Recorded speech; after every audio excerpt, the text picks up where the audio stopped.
of they're not taking any BS. They're kind of like saying, look, No. we're going to tackle y'all whether You know, I say this, so I'm not a millennial. I'm like the cusp of Gen X and millennial. And, you know, there's an urgency for folks who are younger.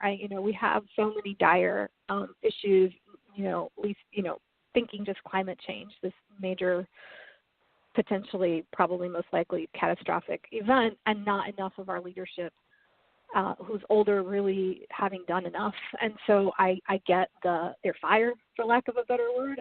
I understand their passion. And I think that they're ready to try, and I welcome it. It's bold leadership. I think a lot of folks think that they're radical when in many cases their ideas are just returning us to things that we've actually already done in this country, but we've veered away from since, I think, Reagan. Right. And even Naomie, coming back to you and everything, I know you just made that remark, but that's one of the things that even with your liquor you deal with, because one of the things you pride yourself on is the fact that it's an environmental liquor. It's not just a liquor for the sake of, like a lot of the other products that have all these kind of unnatural kind of products, but you pride yourself on supporting the black farmers or the minority farmers in general, just small farmers, and you also pride yourself on the environmental element. I mean, I think, I think that today's consumer, especially when you look at the millennials, that they're looking at how far their dollar can go beyond just the purchase. They are looking for companies and products and politicians that align with their moral compass now. So they want to know if you are socially conscious. They want to know. I mean, I tell people, I grew up in a world where my dad paid 25 cents, 50 cents for a cup of coffee. My children grew up in a world where they saw their mom pay $5, $6 for a cup of coffee from Starbucks, right? So they now, even in college, they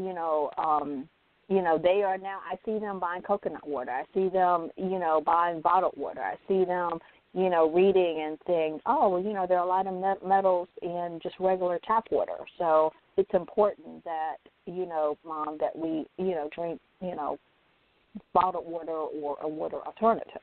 And so it's just amazing to see how in tune in this knowledge space that millennials are in. And then even now how their awareness is making me more aware. Because now they're saying, okay, I'm caring about the environment, Mom. What are you doing? Yeah, and that even goes back to something, because Javiera, like you said, you were involved definitely as an activist, but also you had thought about school board and you were involved in a lot of school issues, some around the Latin community, some not necessarily around the Latin community. Earlier, before you joined the call, we were talking about how a lot of our school system doesn't seem to be focusing on some real-world kind of things. I'm thinking, we were talking about college, but I would even argue high school and junior high don't do enough job of teaching our kids about entrepreneurship. I mean, that's actually the way to go in terms of becoming financially solvent and becoming really independently wealthy. But I think that we've actually gotten away from teaching that in our school systems. I remember when there was a whole time when I was going into school in the 70s and going into college in the 80s, there was a whole track for vocational education. I don't even know if that track exists anymore. So I think that there's a big kind of, I think sometimes, education is cyclical, especially in this country. I don't know how well that serves us in the long run. I know that in Durham there's definitely conversations, what they call career technical ed, so CTE, and really building out different programs within our high schools and really thinking through, does everyone need to go to a 4-year school? Is that necessary? What kinds of job training can we get kids in high school?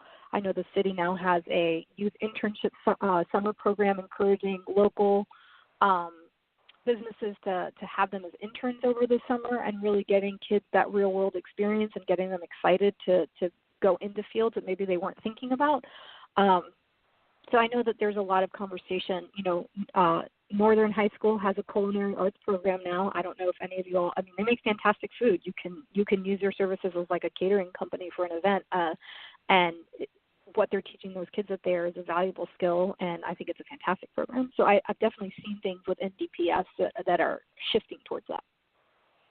Well, that's good to know that things are shifting that way. Now, one of the other issues, and I'm just curious, this is kind of a broad-based question, and I'm curious to hear all of your thoughts on this, but one of the things, particularly Javiera, that has come up, particularly in this area, meaning Durham, North Carolina, but throughout the country, is the whole concept of gentrification. So I know that that's probably going to be an issue that comes up during your campaign, and I was just wondering what some of your thoughts are on how to combat that, and maybe some of the other guests that are from the entrepreneur side have some ideas as well. I'm happy to go first, or happy to let Jamal or Naomie go first. You can go first. Yes, okay. Please. Okay. So I think and this is actually going to be a robust discussion, because at the end of the day, voters are going to decide in November. So there is a plan right now to put a $95 million affordable housing bond on the November ballot. So November of 2019, and that's going to be the big, I think, push locally on how do we help combat gentrification. I think there's two parts to this. We need people to be able to afford their homes, and then the other part, which is where businesses and entrepreneurship come in, we need people to have good jobs.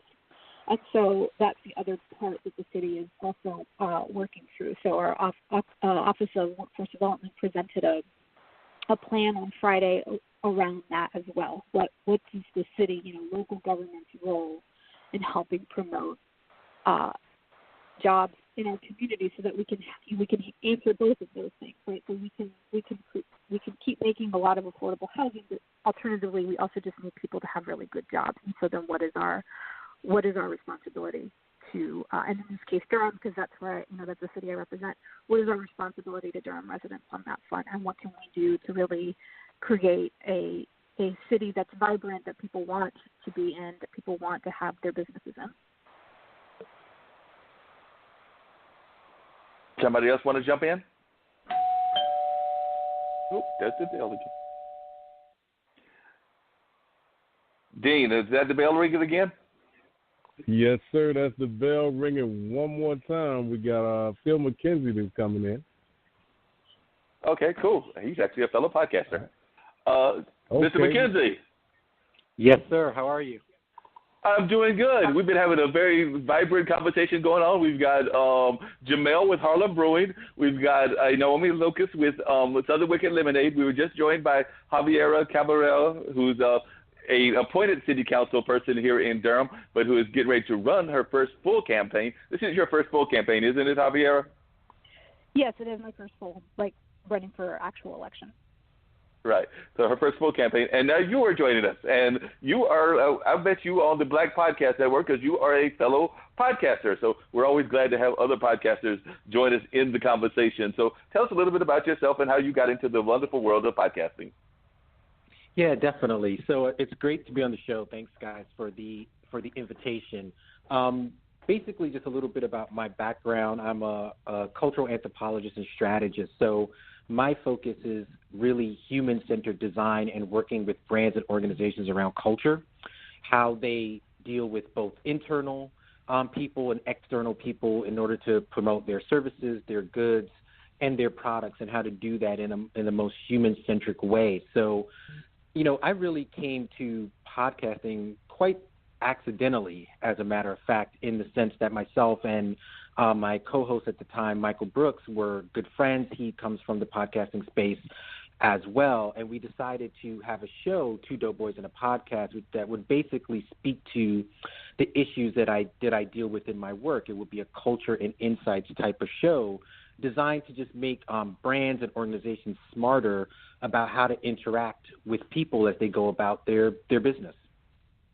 Well, you would be interested to know that that's part of what this whole conversation has been about, because our first two guests, that's part of what they've been doing, is trying to figure out they have their brand. They have, in Naomie's case, Southern Wicked Lemonade, which is a vodka company and everything. And then in the case of Jamel's, he's working with Harlem Brewing Distribution, which is working with Harlem Brewer out of New York. So they're, of course, trying to find ways to expand the brand and everything, but of course they're also running into roadblocks, and I'm sure that Javiera will also talk about that. She's, of course, even runs into roadblocks with how she has to find a way to brand herself as she runs for her political office for the first time. Since the first time that she ran, since she's currently serving as an appointee, and now she's got to figure out how to brand herself in order to maintain that office. Yeah, these are, people find branding work, it cuts across all disciplines because we're really trying to determine the best way to get our values across. So, in my particular work, it's very values based in the sense that what brings us together is going to be those shared values. And the more that organizations can make that a part of their offering, they're more likely to have success attracting new people to their brand, to their service, to their product, or even to themselves in the case of the person who's running for office. So those issues of branding and how to strategically do that is an industry-wide cross-sector challenge. So just out of curiosity, I'm going to turn it over I'm going to ask our other three guests, since you're the branding person and you've got a podcast on branding, I'm going to let them ask you a branding question. So, Naomie, what branding question do you have for our guests, for our other guests? And the same goes for you, Jamel, and Javiera, because like I said, you're going to have to totally brand yourself. So I'm going to let y'all ask him a branding question. So we'll start with you, Naomie, first. So I'm sure there's some branding question that is burning in your heart. So how do I ask this? How would you suggest that I get over the hurdle of Christian people not liking the word wicked lemonade who actually drink? Because to me, that's hypocritical, right? I'm like, how are you going to, I even had someone on my on my Facebook page say, I really love your product, but I really suggest that you remove the word wicked because as a Christian, I actually find it offensive. And I thought, okay, that is really interesting that you love my product, you drink my product, but you are offended by the word wicked. Yeah, I think at the end of the day, one of the things I talk about when I deal with clients and I'm giving them strategic work is I have a tagline, which is there are no sidelines. And so usually that's in the sense of larger societal issues. Nike would be a good example of that. Choosing to support Colin Kaepernick is an example of them choosing a side versus another. So in my work, I tell brands that if you're going to have a value proposition, you have to take a position. And to take that now to your example with your product, you're the one who has to, own and push out what you think is important for your brand. And with that means not everybody's going to like it. And you have to be comfortable to know that going forward, you've made a stake in the ground as to what you want to be, what your product wants to be. It's growing, it's successful. But along the way, you're not going to satisfy every critic. And that's just the name of the game, no pun intended, as it pertains to the branding piece of what you're trying to do. So I would just feel comfortable with that. It's good to get feedback and to have some critique, but you have to decide ultimately whether or not that critique is valuable. Because what you don't want to have is every time someone says something, you're blowing with every wind. Because then you'll never be able to build a brand if you're changing it all the time because someone didn't like this or someone didn't like that. Yeah, no, I just looked at it and I just told my team, I said, just remain silent because, and then, as a Southern girl, I said, my grandmother used to say, if you don't have anything nice to say, don't say anything at all. So we just, took it and we just moved on from it. But I think at some point we are going to have to give an account. And, my thing is, the word wicked has nothing to do with someone's religious, bent. It is a word that simply, it really explains the experience of my alcohol, that if you drink too much of my lemonade that tastes like a lemonade, you're going to, maybe become another person because, and we call that being wicked, so maybe you might, be more freer in, you know, trying things or, you know, experiencing things that you wouldn't have before you drank our lemonade. But it's the same thing with wine or, you know, other things. So I totally understand. But yeah, I just wanted to know what your opinion was. I was a global marketing director for Arthur Andersen for many years, and actually have